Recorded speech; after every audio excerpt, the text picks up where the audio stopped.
Assalamu Alaikum salam. For mothers, as raising children here, I feel like raising your daughters is very difficult because they have a need for socializing and not intermixing, not being able to go out on their own, get out of their home. Some of the daughters, they will experience loneliness or depression or anxiety, and the boys are going out, but the girls are not having that opportunity to socialize. So, what are exactly the rulings in Islam as far as, and they do go to school?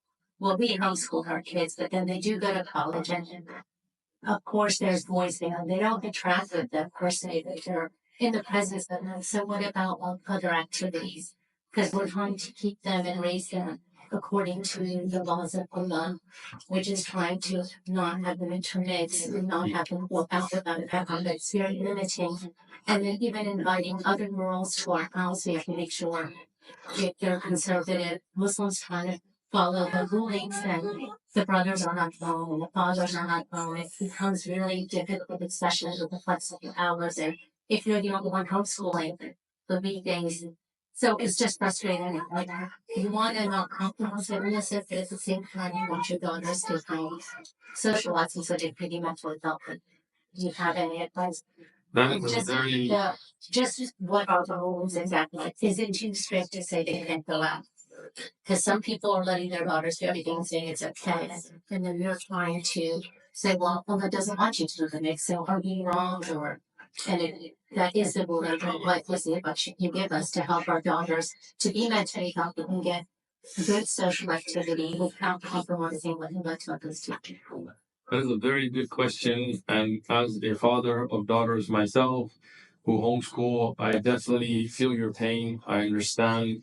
No doubt that living in a non-Muslim society, not just in a non-Muslim society, in a society that has a lot of corruption, even conservative Christians and Jews and other religious traditions living in America face these challenges. But us as Muslims, obviously, because we stick to the divine way of living, it's even harder. And it's true. Depression, isolation, lack of social skills is a challenge that we are facing amongst even our sons to a limit. When you homeschool children and they don't have interaction. So, I mean, I'm just going to give some brief points. One is there are, and again, I don't know about the community here, but there are Islamic schools, even if they're online, like Sheikh Karim and mashallah, our brothers have done an amazing job with the Safa Islamic Academy, which again does have physical sites, but if not in your city, you can have interaction with others. So it's not just your parents utilizing that Islamic education for secular education, for regular high school and so on. And then there are, in addition to that, we need to have social programs, especially for the sisters. Like in our masjid in San Diego, we have Ummi wa Ana, yani me and my mother, which is a bi-weekly program for sisters and their daughters to come together with other Muslim women and their daughters. So you have the mother and the daughters intermixing with other Muslim women and their daughters. So they have social, they have, for the younger girls, they have activities. For the older girls, they have, programs. And then, they have food, they have outings within the bounds of the Sharia. So we definitely need programs like that. So in this community, mashallah, as we can tell, there is a masjid full of sisters, even though we can't see you, but we know you're there. So, you guys right now, today, sit together and say, hey, let's start a program in one of the masajid. And I'm sure if the ai are open to it, but if they're not, Sheikh Karim and myself can speak to them and say, look, every Sunday, every Saturday, whatever day, we're going to bring all our daughters together here and we're going to have programs. We're going to have, educational and fun activities. You can even, and I've seen in other cities, I've seen in Canada, for example, especially Western Canada, they have very good programs where they have sisters within the hijab and niqab and abaya get together and even go camping. They're not saying far away, not in a place of danger and things like that. Not when they would be away so far that they would be considered travelers. But in the closer distance, they have places where they go and set up.